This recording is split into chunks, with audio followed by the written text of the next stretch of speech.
Mark Howard has been training business owners for over 20 years with online business tools and strategies that help them grow and succeed. If you want to grow your business fast and save time, then keep listening. If you want to grow it even faster in less than 3 months, then visit www.BusinessMachine.biz. And now, here's Mark.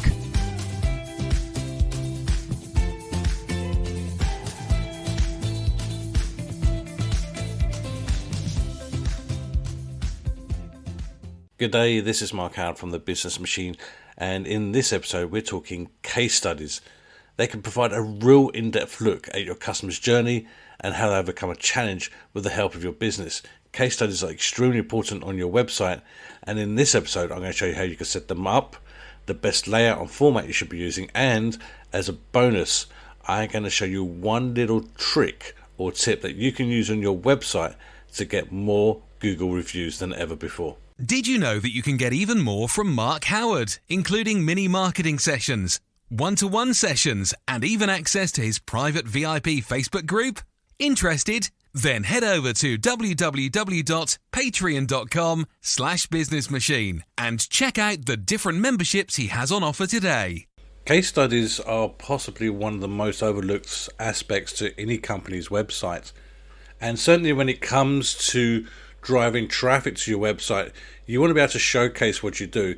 Now, what a lot of people would tend to do, obviously, is create pages on their social media and on their website and say, look, this is what we do. But you need to showcase this as well. And this is where case studies really play an important part. Now, one of the reasons why many people don't actually look at doing case studies is because the time and effort they feel it takes to actually create them. So they're sitting there thinking, what do I do? How do I do this? How do I get it through? But the point of the matter is with all case studies is they don't have to take a long time to do. And as soon as you've done the work with a client is to actually put the case study up onto your website, get it showcased, and then use it out to all your social media and let people know. And there's a reason why you do this. And specifically in industries where you may work with different types of industries, then there's a reason why you would do this. And I'm going to use the example of my website, BusinessMachine.biz, and I'm going to use the example, I'm going to put the link actually into the description below, and I'm going to use the example of how I do it and why I do it in a certain way. So if you used to go to the website, if you used to go to the BusinessMachine.biz, and then if you look on the top, you'll see there's a link to recent work. That is my case studies. That's where they are. And you'll actually see all the case studies, or some of the case studies already listed out onto the website there. And as you go through, you can see that they're all done in basically by industry. Now, the reason why I want to do it by industry is because if I'm doing work for a particular company, so let's say, for example, if I'm looking on the site here, we've got carpenters on here, we've got paint repairs, that's my father-in-law's side, we've got travel agents, IFAs, we've got a lot of different industries on there. Now, if someone's looking for a website, and let's say they are looking for, so they're an accountant and they're looking for an update to their website, or they want change to the website, or even a new website, then coming to my website, they will actually see that there's a section, websites for accountants, websites for bookkeepers. And from that, they can see the different types of websites I've done for different accountant clients that I have got. So it's actually easy for me to actually drive people through who are specifically after something, and I said, there you go, that's what we've done, have a look and tell me what you think, and is there anything you like the look of. Now, interestingly, this really came to play not so long ago, actually, with one of my members of the BNI group, the electrician, who saw the work that I'd done for my father-in-law, and my father-in-law runs a car paint repair company, and they had a look at the site that I did there, and he said, hey, do you know, actually I'd like a site that looks like that, but obviously for electricians. So again, because he saw the site, because it was the case study was there, he's able to identify what he was able to look at. So it's basically, he can see what he wants. It's like when you're selling a house. When you sell a house, you don't sell a house with no furniture in it. When you dress the house, you put furniture into it, you make it look good, you make it look homely, you do everything that's right, gives it all the trigger points. So when somebody walks in, they think to themselves, yeah, I can see myself living here, I can see myself being in this room or in this house. And it's the same when you're working on your industry of case studies. When somebody comes along and they see a case study, they say, actually, that's me, that's where I am. And I want to get to that place where this person is. And obviously this company can take me to that place because they've got a great case study there. But what makes a good case study? What are the key aspects that you need right now to make a good case study? So what I'll do is I'm going to run through some of what I call the top features that I would expect to see on a good case study. And again, have a look at the layout that I've done. It's not the be-all and end-all of layouts, but it's just one that I know works for me and my company. So obviously with any case study, you've got to start off with a headline and a title, and that normally is something that's going to grab the person's attention. And it's either the company name or the person you've done work for, or even the industry you've done work for. And then what I would always suggest you do underneath that is have an area of where they are located, where the customer's located. You don't need to give their full address. If they're in London, if they're in Nottingham, Brighton, it doesn't matter where they are. But put down where they're located. Now the reason you put that down, it's quite simply, if someone comes to my website, so Business Machine is located in Horsham, West Sussex, but they see that I'm doing work for people in Nottingham, for example, and they're based up in Nottingham, or they're based further away from Horsham than they would like. They think, well, these guys are actually quite happy to work across the whole of the UK. So they can see quite quickly that because my geographics are quite large and quite far apart, they will contact me and say, well, if he's happy to work there, then he will be happy to work with me. The next thing is you want to do is what I call the features. So, just bullet point just some of the very quick things that you've done for this client. There's no in-depth details, nothing at all. Very quick bullet points. So, for example, I would turn around and say, this client's got a responsive design, they've had social media work done, advanced site applications, etc., etc.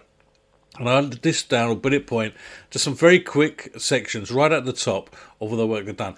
And, of course, some kind of graphical image of the work that you've done as well. So, for example, if I was to take my father-in-law's car paint repair, having a before and after photograph on the case study is a great thing to do as well. And I would probably add in there as well things like make of car or model of car and age of car. So people can actually start to see, this guy's actually happy to work with these older cars or younger cars.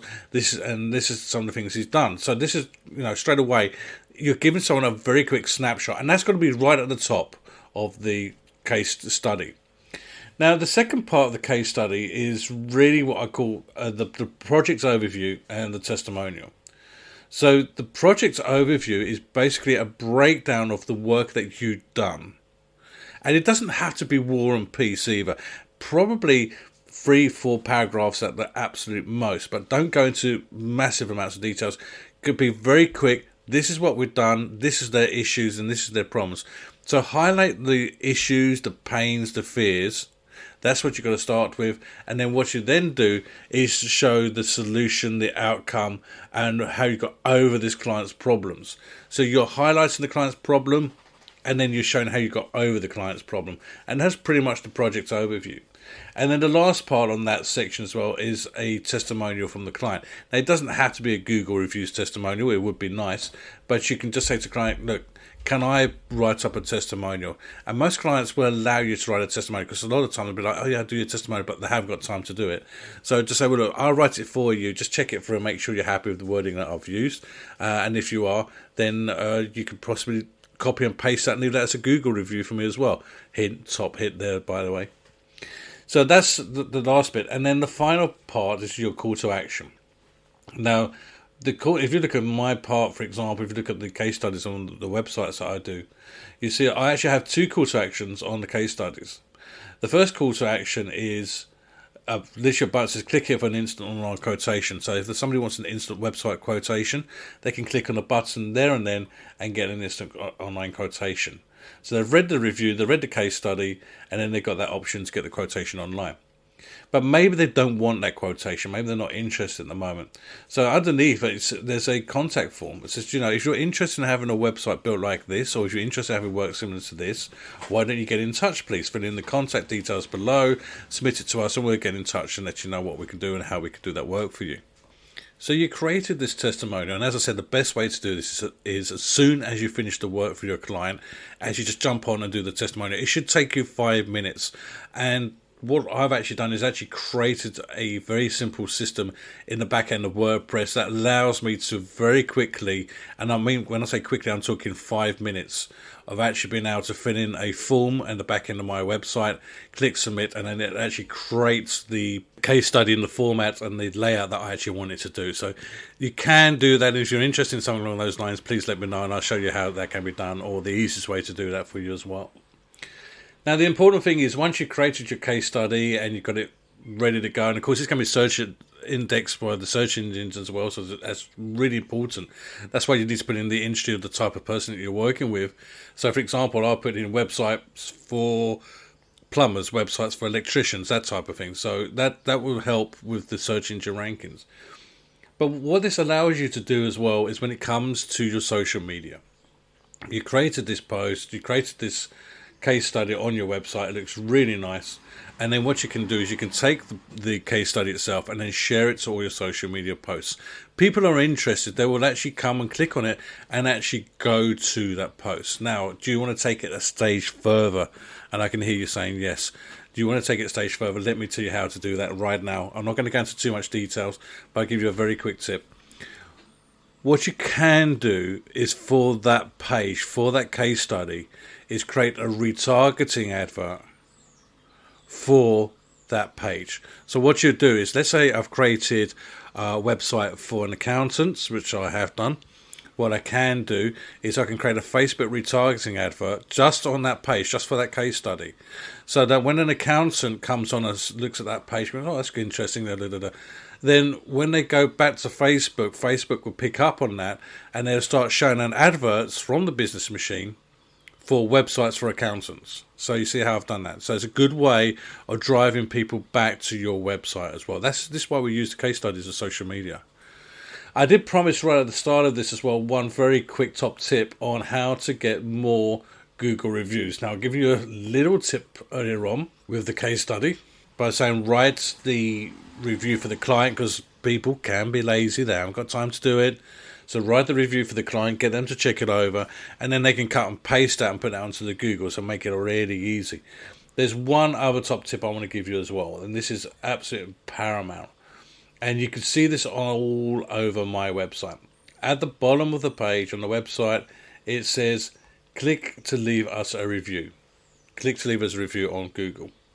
And that's what you're going to be doing. You're going to put a button, and you can put it on the case studies as well. So you can either have it on every single one of the case study pages, but literally just have this button that says, click to leave us a review. And then what will happen is when people go on there, and if they had work done if you've done work for them, they will click on that button and they will actually leave a review. The thing is, the reason why people don't leave Google reviews is because they think it's difficult, they think it's complicated. But if you make it easy and take that away from them, they will actually click on a single button. You're making your life so much easier for them and for yourself. And it also means when someone says, oh, can I leave you a review? Say, yeah, absolutely. Go to my website, click on the button, it's there. It's all over the place. So that is my top tip for you on that one. If you've enjoyed this podcast, and I really hope you have done, and you love the information I've given here, can I ask you to return the love for me, please, and do one or two things. Number one, if you're not already doing that, can you please follow or subscribe to my podcast, because you will get updates on all my podcasts as they come through. That's number one. If you've already done that, but you want to do something a little bit different and just help me out here, simply do this. I just want you to leave comments, please, below. If there's any comments, you've got any questions, anything at all about this podcast, about case studies, if you want to know how to make your case study stand out from your competitors, leave the comments please below and I'll get in touch with you. That's all I ask you to do. Either follow, subscribe, or leave a comment. Have a fantastic week in business, and I look forward to talking to you real soon.